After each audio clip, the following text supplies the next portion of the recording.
Ratio and proportion, ratio and proportion. इस channel पे बकवास कुछ नहीं होता, सिर्फ और सिर्फ पढ़ाई की बात होती है। तो हम लोग देखेंगे रेशियो प्रोपोर्शन बोले तो समानुपात, सॉरी अनुपात एंड समानुपात, अनुपात एंड समानुपात। ठीक है मेरे भाई, अनुपात एंड समानुपात, समानुपात। तो चलिए देखिए मेरे भाई, अनुपात और समानुपात हम चैप्टर पढ़ रहे हैं, अनुपात और समानुपात हम चैप्टर पढ़ रहे हैं। कितना आसान है जो देखिए, जैसे ये जो साइन देख रहे हैं ना, ये क्या है, ये रेशियो का साइन है, यानी अनुपात का साइन है। ठीक है, ये क्या है, रेशियो का साइन है।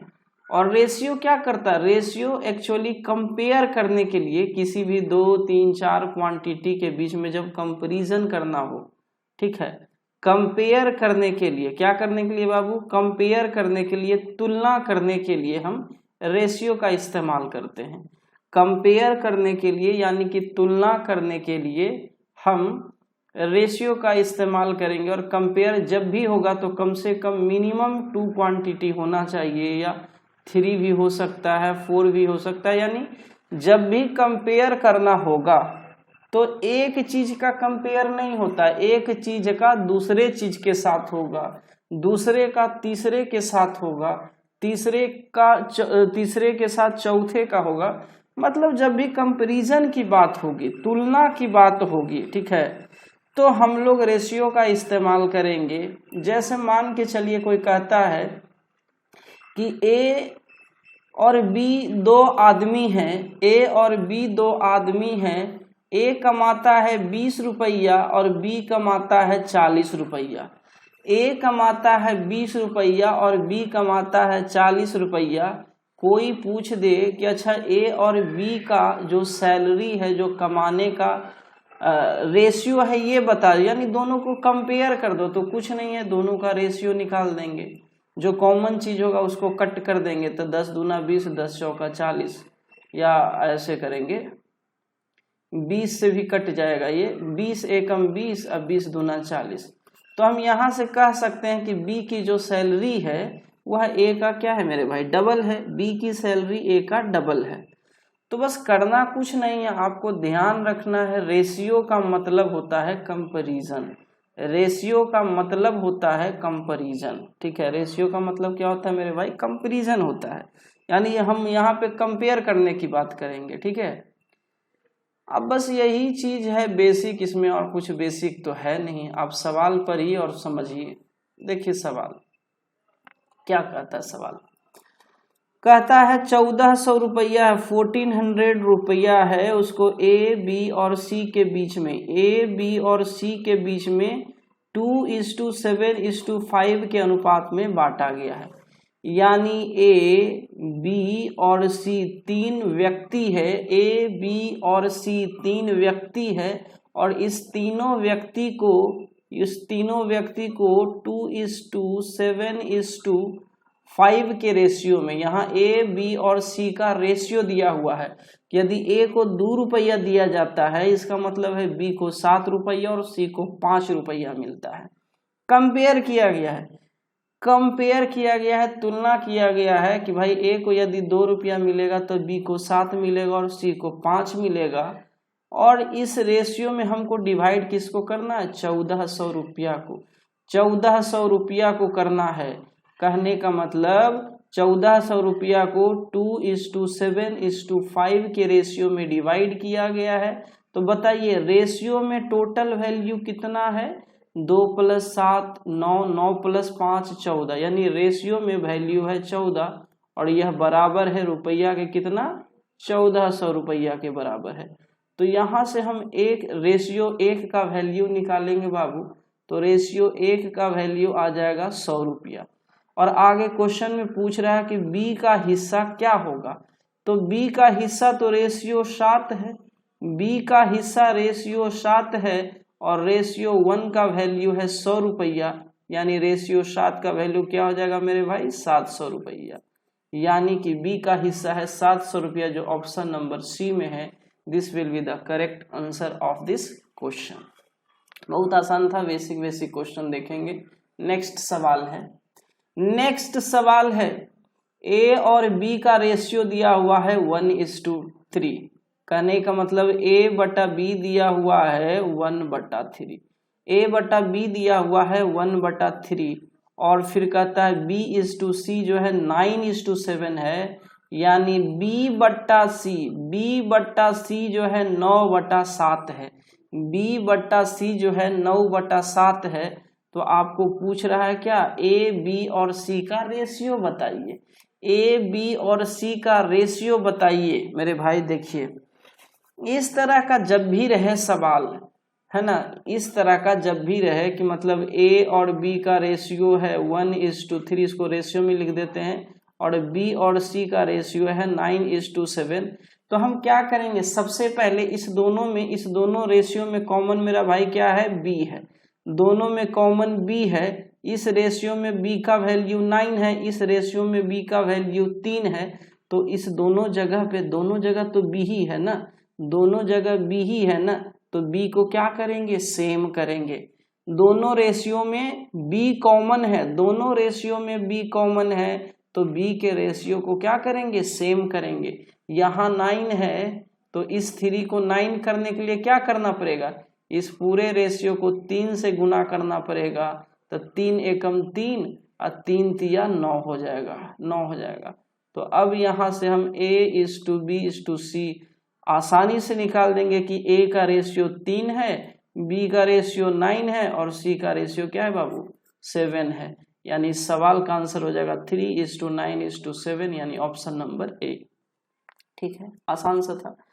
अब यहाँ देखिए बाबू, यहाँ है A/B, A/B जो है 3:4 है, यानी A बटा B, A/B का मतलब क्या हुआ, A बटा B जो है 3/4 है।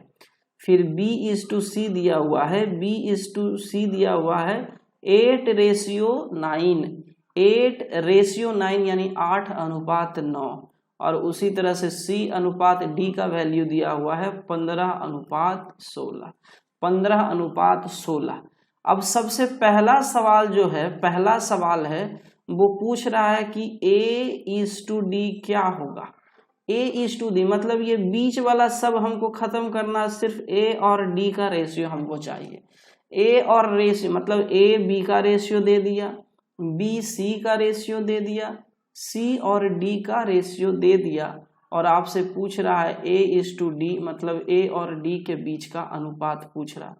तो देखिए तो भाई, जब तीनों रेशियो दिया रहेगा तो A/D कैसे निकालेंगे, तो थोड़ा सा सोचिए, A बटा B इंटू B बटा C इंटू C बटा D करके देखिए, इसको सोल्व करिए, मतलब तीनों रेशियो को मल्टीप्लाई करिए, तीनों रेशियो को मल्टीप्लाई करके देखिए रिजल्ट क्या आता है।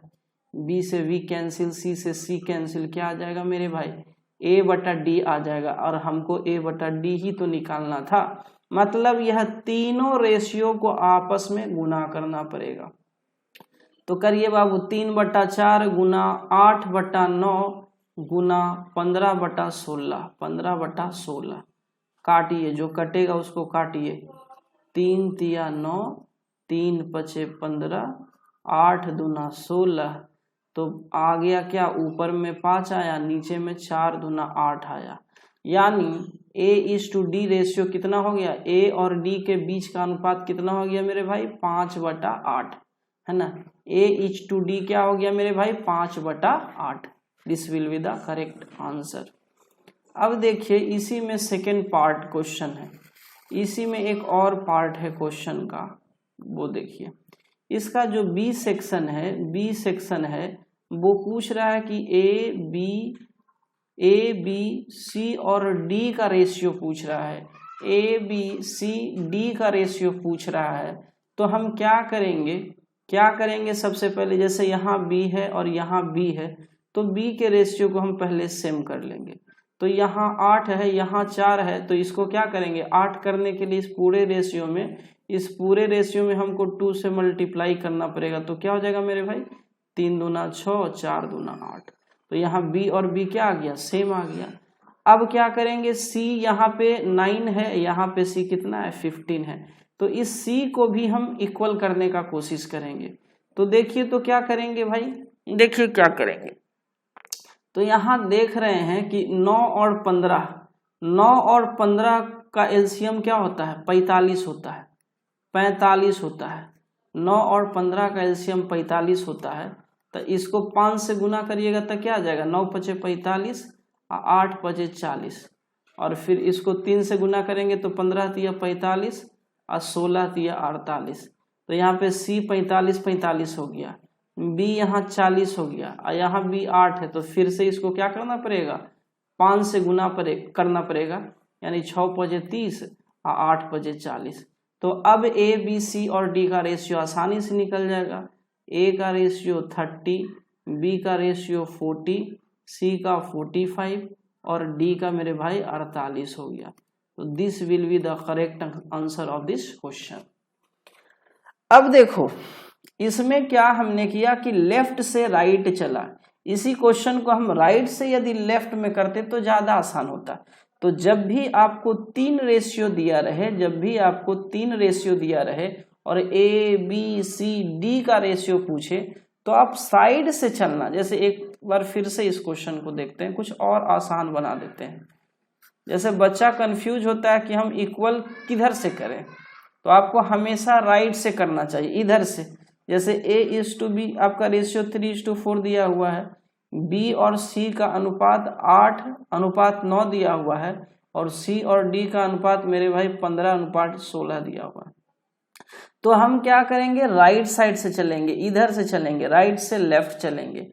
यहाँ दोनों में C कॉमन है तो C के रेशियो को सबसे पहले क्या करेंगे, सेम करेंगे। और सेम करने के लिए C के दोनों वैल्यू का क्या निकालेंगे, एलसीएम निकालेंगे, लघुत्तम समापवर्तक।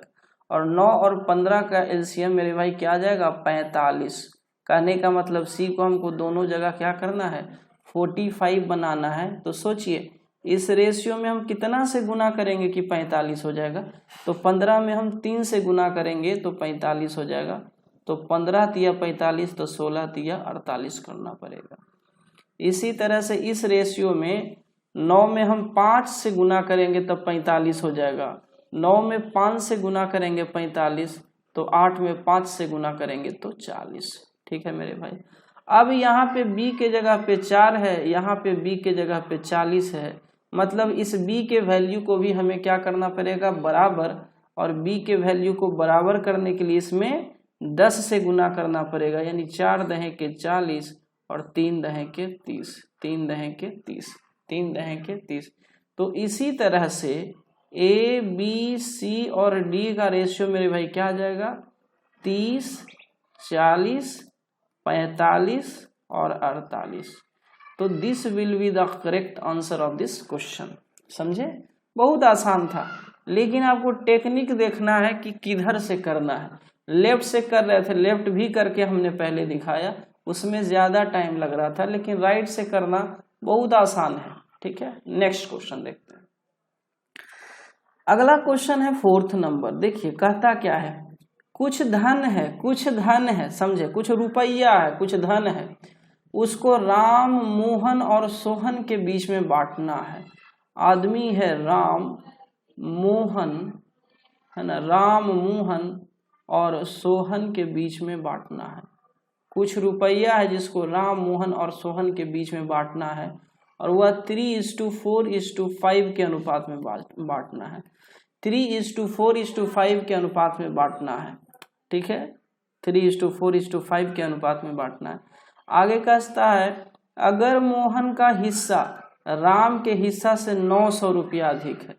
देखो कोई धन है, कोई धन है, यानी कुछ धन है, कोई धन है, वो धन कितना है नहीं पता है, लेकिन इतना दिया हुआ है कि कुछ धन है जो राम, मोहन और सोहन के बीच में 3:5 के अनुपात में दिया हुआ है, यानी कि राम, मोहन और सोहन के बीच में हम 3:4:5 में बांटेंगे। कहता अगर मोहन का हिस्सा राम के हिस्सा से 900 रुपया अधिक है। सवाल में एक रिलेशन दिया है कि मोहन का हिस्सा कितना है रेशियो में, मोहन का हिस्सा रेशियो में 4 है और फिर राम के हिस्सा से, राम का हिस्सा रेशियो में 3 है, तो मोहन का हिस्सा राम के हिस्सा से रेशियो में कितना ज्यादा है बाबू, अनुपात 1। मोहन का हिस्सा राम के हिस्सा से कितना ज्यादा है, 3 से 4, मतलब 1 ज्यादा है। और सवाल में क्या कहता है, 900 रुपया अधिक है, मतलब अनुपात 1 का वैल्यू दिया हुआ है 900 रुपया, अनुपात 1 का वैल्यू दिया हुआ है 900 रुपया। तो पूछ रहा है सोहन का हिस्सा क्या होगा, सोहन का हिस्सा मतलब अनुपात 5, सोहन का हिस्सा यानी अनुपात 5, और अनुपात 1 का वैल्यू है 900, तो अनुपात 5 का हिस्सा, अनुपात 5 का वैल्यू क्या हो जाएगा, 900 गुना 5 यानी कि 4500 रुपया। सवाल आसान था, यानी रेशियो को हम अमाउंट के बराबर करेंगे, क्वेश्चन सोल्व हो जाएगा। आगे देखिए सवाल नंबर 5, कहता कुछ धन जो है पी क्यू आर के बीच में, पी क्यू और आर के बीच में 5:6:4 के रेशियो में बांटना है। ठीक है, पी है, क्यू है और आर है, इस तीनों के बीच में धन का बंटवारा 5, 6 और 4 के रेशियो में होने हैं। तो कहता है पी का हिस्सा कुल धन का कितना प्रतिशत होगा। ये जो पी का हिस्सा है यानी अनुपात 5 जो है, अनुपात 5 जो है कुल हिस्सा का यानी कुल धन का, कुल धन कितना होगा, 5 + 6 + 4 यानी कि 6, 5, 11, 4, 15, कुल धन होगा 15। तो यह 5 का 15 का कितना प्रतिशत है, यानी पी का हिस्सा कुल धन का कितना प्रतिशत, तब पी का अनुपात है 5 और कुल धन है 5 + 6 + 4, 6, 5, 11, 4, 15, और इसका प्रतिशत निकालना मतलब 100% से मल्टीप्लाई कर देंगे। तो ये 1/3 का हमको परसेंटेज निकालना, जिसका वैल्यू लगभग कितना होगा मेरे भाई, लगभग कितना होगा 33%, लगभग, लेकिन 33.1/3% होगा, 33.1/3%। कोई भी ऑप्शन को आप बना लीजिए, है ना, इसी को आप बना लीजिए 33.1/3%। ठीक है, ऑप्शन गलत लिखा हुआ है। चलिए 6ठा नंबर सवाल हम लोग देखेंगे। 6ठा नंबर सवाल क्या कहता है, कुछ धन है जिसको ए बी तथा सी के बीच में 2:5:7 के अनुपात में बांटा गया है। यहाँ भी कोई धन है जिसको ए बी और सी में 2:5:7 के रेशियो में बांटा गया है, और कहता है यदि सी का हिस्सा कुल धन का 50% है, ये सी का हिस्सा यानी 7 जो है कुल धन का क्या है 50% है, तब कुल धन कितना है भैया, ये जो सी का हिस्सा है यानी 7 जो है कुल धन, 7, 5, 12, 2, 14, ये 14 का क्या है 50%, यानी 50% का मतलब हाफ होता है, काटेंगे तो 7, तो 7 = 7 आ गया, 7 = 7 आ गया। मतलब इस सवाल में रेशियो दिया ए बी और सी का रेशियो है 2:5:7, और इसी को घुमा के बोला कि सी का जो हिस्सा है ना बाबू 7 जो है ना, ये टोटल का 50% है। टोटल कितना है 7, 5, 12, 2, 14, और 14 का ये आधा है 7, 14 का आधा 7 होता है, तो 14 का तो 50% है। ठीक है, सही है, कोई बात नहीं, कोई गलत नहीं कह रहा। तो कहता है ए का हिस्सा क्या होगा, तो भैया ए का हिस्सा तो अनुपात 2 है, आंसर हमको रुपया में देना है। कहीं भी सवाल में रुपया का बात हुआ है, नहीं हुआ है। तो जब सवाल में कहीं रुपया का बात हुआ नहीं और आंसर हमसे रुपया मांग रहा है, तो ये क्वेश्चन का आंसर क्या होगा बाबू, यहाँ पे 2 ऑप्शन दिया, कंफ्यूजन है, DI होगा या नन ऑफ दिस होगा। DI का मतलब होता है डाटा इनसफिशिएंट, माने अपर्याप्त डाटा, तो इसमें इस क्वेश्चन में अपर्याप्त डाटा है, ना कि नन ऑफ दिस होगा। नन ऑफ दिस आंसर कब मारते हैं, जब क्वेश्चन का कुछ आंसर निकलता है और वो ऑप्शन में मैच नहीं होता। यहाँ तो आंसर ही नहीं निकलेगा, तो इस क्वेश्चन का करेक्ट आंसर मेरा भाई DI यानी डेटा इनसफिशिएंट होगा। ठीक है, तो यहाँ पे भी आपको कंफ्यूज करेगा। नेक्स्ट क्वेश्चन देखते हैं। कहता यदि किसी धन को P और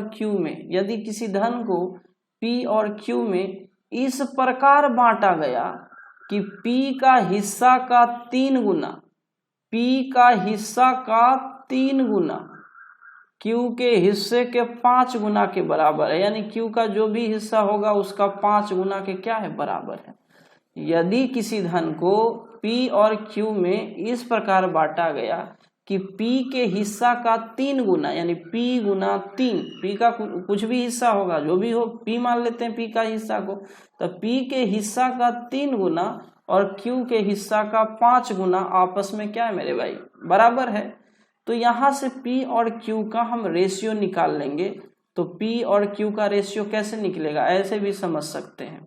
ये P गुना 3 है, अब Q गुना 5 है, तो Q को इधर ले जाएंगे तो P बटा Q हो जाएगा, इक्वल टू इधर पहले से 5 है और ये 3 इधर जाएगा तो 5 बटा 3 हो जाएगा। तो P के सामने 5 है, Q के सामने 3 है, यानी P और Q का रेशियो क्या हो जाएगा, 5:3। तो आपसे पूछ क्या रहा है, पूछ रहा है कि Q का हिस्सा पूरे धन का कौन सा भाग है भाई। तो Q का हिस्सा तो रेशियो में 3 है, रेशियो में 3 है, Q का हिस्सा रेशियो में 3 है और टोटल हिस्सा कितना है, 5:3 मतलब 8, यानी आंसर 3/8 भाग हो जाएगा। आंसर क्या हो जाएगा, 3/8 भाग, जो हमारा ऑप्शन नंबर ए है। ठीक है मेरे भाई। अगला सवाल समझिए, यहाँ पे 581 रुपया है, 581 यानी 581 रुपया है, जिसको ए बी और सी के बीच में 1/4 रेशियो 1/5 रेशियो 1/7 के अनुपात में बांटा गया है। तो कहता है सी तथा बी का हिस्सा का अंतर क्या होगा, सी तथा बी के हिस्सा का अंतर क्या होगा। देखिए बाबू, यहाँ समझना है, यहाँ पे ए बी और सी का रेशियो क्या दिया हुआ है, 1/4, 1/5 और 1/7। हम कोशिश करते हैं इसका इन्वर्स लिखने का, मतलब नीचे में वैल्यू है ना, इन्वर्स में लिखा हुआ, 1 के बटा में लिखा हुआ है, तो इस सब को रेशियो को ऊपर लिखने का कोशिश करते हैं। तो इसके लिए हम क्या करेंगे, 4, 5 और 7 का क्या निकालेंगे, एलसीएम। ठीक है, 4, 5 और 7 का क्या निकालेंगे बाबू, एलसीएम। और 4, 5, 7 का एलसीएम क्या हो जाएगा मेरे भाई, 5 चौका 20 सते 140 होगा। ठीक है, अब देखिए समझना बात को, ये 4 से इसको डिवाइड करेंगे तो कितना हो जाएगा, 4 तिया 12 और 4 पचे 20, ये रेशियो 35 होगा। इससे डिवाइड करेंगे तो 5 दूना 10, 5 अठे 40 हो जाएगा, 28 5 4 से। 7 से डिवाइड करेंगे तो 20 सत्ते 4 से हो गया। मतलब ए बी और सी का रेशियो 1/4, 1/5 और 1/7 दिया हुआ था। तो इसका इन्वर्स लिखने के लिए हमको क्या करना पड़ेगा, डिनोमिनेटर जो हर है उसका एलसीएम निकाल लेंगे बाबू। तो 4, 5 और 7 का एलसीएम क्या होगा, तीनों का प्रोडक्ट, 5 चौका 20, 20 गुना 7 140। अब 140 को हम सबसे पहले 4 से डिवाइड करेंगे तो 35 आएगा, फिर 5 से डिवाइड करेंगे 28 आएगा, फिर 7 से डिवाइड करेंगे 20 आएगा। मतलब ए बी और सी का रेशियो हमको मालूम हो गया। अब पूछ रहा है सी तथा बी के हिस्सा का अंतर क्या है। तो सबसे पहले हम क्या देखेंगे कि रेशियो में तो ये है कितना, 35 + 8 कितना हो जाएगा बाबू, 8 5 13 43 20 63 63 20 83 63 20 83, रेशियो में 83, माने ए बी और सी का टोटल हिस्सा रेशियो में 83 है और यही किसके बराबर है, 581 रुपया के बराबर है। 581 रुपया के बराबर है। तो यहाँ से अनुपात 1 का वैल्यू निकालेंगे, 8 सत्ते 56, 8 सत्ते 56 यानी रेशियो 1 का वैल्यू मेरे भाई आ जाएगा 7 रुपया। तो हमसे पूछ रहा था सी तथा बी के हिस्सा का अंतर, और सी तथा बी के हिस्सा का अंतर है अनुपात 8। ये 28 और 20 माने बी का हिस्सा अनुपात में 28 है और सी का हिस्सा अनुपात में 20 है, तो दोनों का डिफरेंस कितना हो गया, अनुपात में 8 हो गया। और अनुपात में 1 का वैल्यू है 7, तो अनुपात में 8 का वैल्यू क्या हो जाएगा, 8 सत्ते 56 रुपया। तो आंसर इस क्वेश्चन का क्या हो जाएगा बाबू, 8 सत्ते 56 रुपया होगा इस क्वेश्चन का आंसर। 56 रुपया, ऑप्शन कहीं गलत है क्या। बाबू इस क्वेश्चन का एक्चुअली आंसर गलत लिखा हुआ है, इसलिए किसी को आप डिलीट करके आप 56 लिख दीजिए, ठीक है। ये मान को चलो 56 रुपया, ठीक है। इस क्वेश्चन का करेक्ट आंसर होगा 56 रुपीज, ठीक है। चलिए नेक्स्ट क्वेश्चन देखते हैं।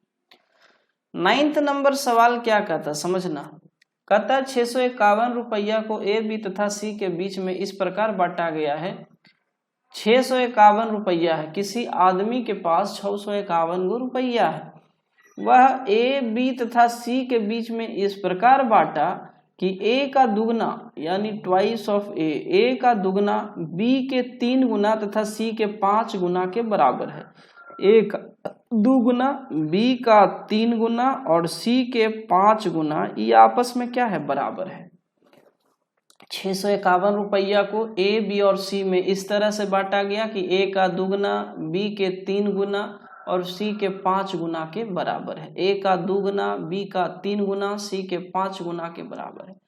तो यहाँ से हम सबसे पहले हमारा काम होगा ए बी और सी के बीच में अनुपात निकालना। तो कैसे निकालेंगे, जब इस तरह का दिया हुआ है कुछ प्रोडक्ट में है, आपस में इक्वल है, तो बाबू समझना रेशियो लिखते कैसे। सबसे पहले जैसे ए के नीचे हमको रेशियो निकालना है, तो इसको ढक देंगे और ये दोनों नंबर को मल्टीप्लाई करेंगे। बी का कोफिशिएंट क्या है 3, सी का कोफिशिएंट क्या है 5, तो 3 और 5 को गुना करेंगे बाबू, क्या हो जाएगा 15 अनुपात। अब हमको बी के नीचे लिखना है, तो बी 3b को पूरा ढक देंगे। अब सी के कोफिशिएंट और ए के कोफिशिएंट को आपस में मल्टीप्लाई करेंगे, तो 2 गुना 5 कितना हो जाएगा 10, 2 गुना 5 10 हो जाएगा। अब इसी तरह से सी के नीचे लिखना है बाबू, सी के नीचे लिखना है, तो सी वाला को पूरा ढक देंगे, ये 3 और 2 को गुना करेंगे तो 3 दूना 6 हो गया। तो इस तरह से हमने ए बी और सी के बीच में रेशियो निकाल लिया, ए बी और सी का रेशियो निकाल लिया। अब ये रेशियो टोटल जोड़ो, 15 10 25 6 31, अनुपात में ये 31, अनुपात में 31 और रुपया में 651 के बराबर है, यह 651 के बराबर है। तो अनुपात 1 का वैल्यू क्या हो जाएगा 31 दूना 62 और 31 से कम 31 मतलब कि 21 रुपया। आपसे पूछ रहा था कि सी का हिस्सा क्या होगा, तो सी का हिस्सा तो अनुपात में 6 है, सी का हिस्सा अनुपात में 6 है, यानी 6 गुना 21 रुपया हो जाएगा। और 21 छक 26 से होता है, 21 छक क्या होता है बाबू 26 से 126 यानी option c will be the correct answer of this question. Okay मेरे भाई, चलिए आज का लास्ट क्वेश्चन डिस्कस कर रहे हैं हम। 10वां नंबर का था जब ए 20 रुपया कमाता, देखिए अभी बताए थे रेशियो जो होता है कंपेयर करने का चीज होता है, तो कहता है कि जब ए 20 रुपया कमाता है तो बी जो है 30 रुपया कमाता है। इसका मतलब है कि ए और बी का रेशियो कितना है 20 अनुपात 30, कहने का मतलब 2:3। 20 अनुपात 30 माने ए कमाएगा 20 रुपया, बी कमाएगा 30, दोनों में 10 कॉमन है, 10 दूना 20 है, 10 या 30 काट देंगे, ठीक है। उसी तरह से कहता है बी जब 40 रुपया कमाता है तो सी 50 रुपया कमाता है।